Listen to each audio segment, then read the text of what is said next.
My name's Melissa and welcome to Teach, Read, Play. In this video, I'm going to be talking about how you can write the perfect personal statement, what needs to go in it and what will make you stand out from the other applicants. So let's get into it. Firstly, once you've found the right school, once you've done your searches, the first thing that you want to do is find out some information about the new school. When you start writing your personal statement, the first paragraph that you write about should be your introduction. So, paragraph 1, introduce yourself. Talk a little bit about yourself, your history, your background as a teacher. Then also start saying about the school and what draws you to the school itself. So try to pick out something really specific. So you might want to say in that paragraph something that you really like about the school. One thing that I said in my personal statement was how much I was really drawn to the Forest School. Or you might understand that your new school is a right respecting school, so you might write about that. Or you might like the way that they teach Mandarin at that school. Or you might like the way that they have continuous provision in year 1. So those are some of the things that you can pull out to really attract the new head teacher to your application. So paragraph 1, introduce yourself, say why you want to apply for that job and pick out something that you can say about the school that has drawn you to apply for this position. So paragraph 2. The next thing that you want to start doing is start talking about your previous experience as a teacher and how that will help to impact you as a successful candidate at your new school. So when you start talking about your teaching experience, really think about what it is that school is looking for. So after speaking to the head teacher, you might find out that they might be looking for an area of expertise that you might have. So if you have that, you really want to make it stand out. So if you're looking at a school who are really looking to expand their knowledge of phonics, then you might want to write in more detail about your personal experience of teaching phonics successfully.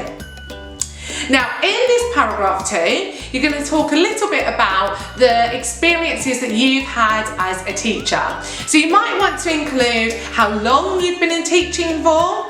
You might want to include the type of setting that you have, the types of children that go to your school. So do you have high proportions of pupil premium children? Do you have high proportions of children who have English as an additional language?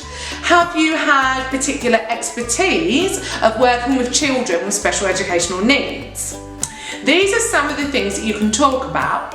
In this area as well, it would be really good to start thinking about tying in your experience of your key stage and your knowledge of teaching across other year groups. So if you are somebody who has taught in multiple year groups, then here you really want to pull it out and say how successful you were in teaching in year 1 and what you were able to achieve in year 1 and how successful you were in transferring those skills into a key stage 2 setting and speaking a little bit about that and really pulling out what those successes were. Now, if you've worked in a year group that is end of key stage or in early years, you'll have data as well to support you. So you might want to say, I taught in year 6, and when I taught in year 6, we achieved, and what your data was for that year. If you have SATs data, or if you have teacher assessment data, it's really great to pull it in there. You might also say in year 1, I taught, and for the phonics check, we achieved 80%. So you really want to pull in all of your successes from your previous teaching in paragraph number 2. Paragraph 3. You want to start moving on to thinking about what impact you have had as a teacher. So you want to start now thinking about what have you done as a teacher to make sure that the children have made direct progress as a result of your teaching. So really be precise here with what you've been doing as a teacher. Have you been reflecting on your practice? Have you been peer coaching with somebody else? Have you been seeking CPD? Have you adapted new strategies? What have you done as a class teacher? Have you shown exemplary modelling? Have you also ensured that children have raised standards in reading and writing? Really think carefully about what you've done as a practitioner that stands out from others, and really start honing in on what makes you a successful practitioner. Moving on to this, moving into paragraph number 4 now, you might want to start drawing out on some of those experiences that you've had as a teacher. So what areas of professional development have you sought, and what have you been successful in? So you might have had a particular interest in developing play in early years. So what have you done to ensure that your knowledge and your expertise is continuing to progress, and that you're able to take that into the classroom?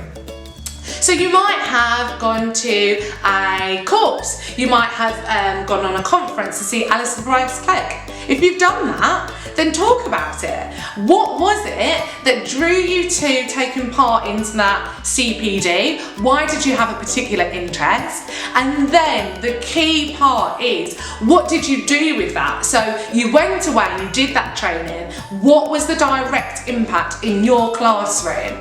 And if you're a middle leader or a senior leader, did that impact on other members of staff too? So did you come back into early years and really want to use some of the strategies that you found in your CPD? And did you help to support your peers and other teachers and support staff in growing that idea and that ethos in your setting? So you can wrap that all together. Moving on to the 5th paragraph, you want to start thinking about what are your strengths and what makes you different to other teachers. So you want to here start thinking about, what are you particularly good at as a teacher? You can start thinking that, for me, I would say that I have a particular strength in teaching reading and comprehension.